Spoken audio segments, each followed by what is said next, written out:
I would like to show you something about the gameplay.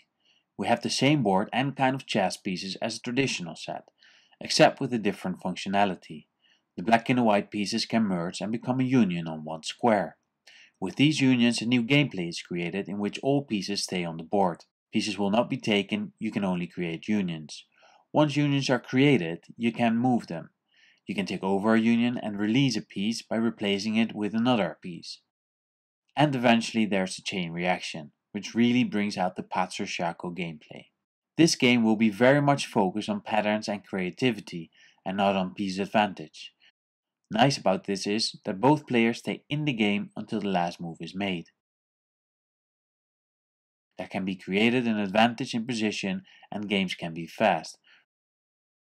Though when both players stay in the game can develop to an endgame with a lot of unions. This will mean a high energy on the board, lots of possibilities, chains, creative options, and often both players will get closer to making the final move. Sometimes it's about having momentum and holding it. In the second part of the video, I would like to summarize some aspects and situations of the Paco Ŝako game by showing some gameplay examples. When you start playing, it all feels natural, though soon you will realize you stepped into a complete new world. You can move your pieces around more freely, simply because they won't be taken.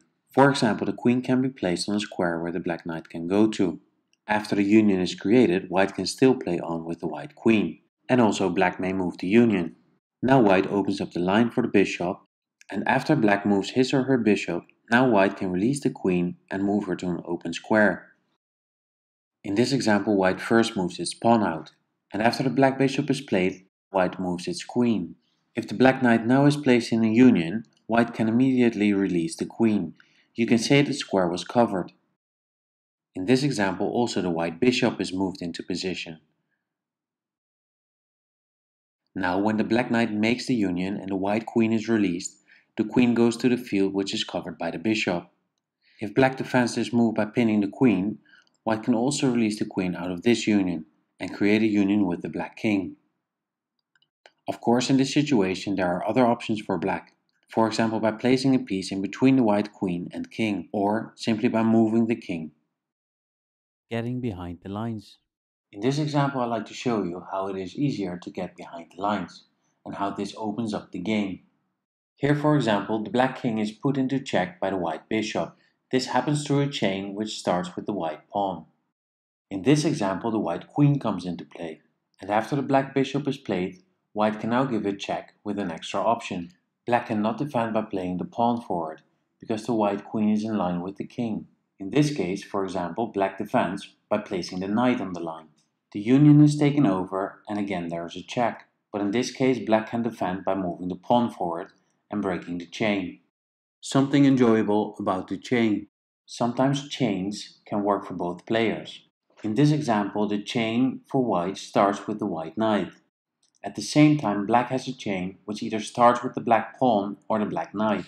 Here black breaks the white chain by moving the pawn away, or if it would be white's turn, white can move the black bishop out of the chain. Some cool moves.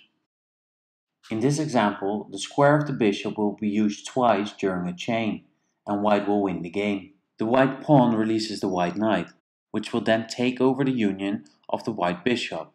The white bishop releases the queen, which goes back to the square and releases the knight, which then creates a union with the king. White wins.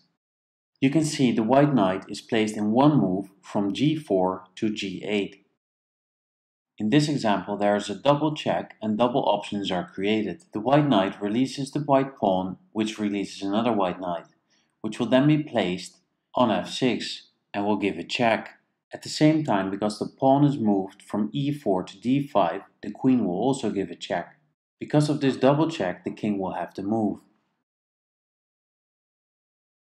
Now the queen will be released and will be placed on a square which is covered by the knight. If black wants to defend by pinning the queen, white can still release the queen through the chain which starts with the pawn. And then the white queen creates a union with the king and white wins the game. These were some examples of how the Paco Ŝako game is played, and there are many more interesting things to tell. For example, how the game gets ever more lively as the game progresses. Kids love the fact they don't lose pieces, the action of creating unions, and the fact they may move several pieces at once. How this game is very well balanced. The creative options and tricks are sometimes mind-blowing. Instead of calculating forwards, you sometimes have to calculate in reverse when you want to release pieces, how the momentum can shift and the game can surprise you, and much more. If you want to know more about the gameplay and want to keep track of developments in openings and strategies, or want to explore the game yourself, visit our website at pacoŝako.com.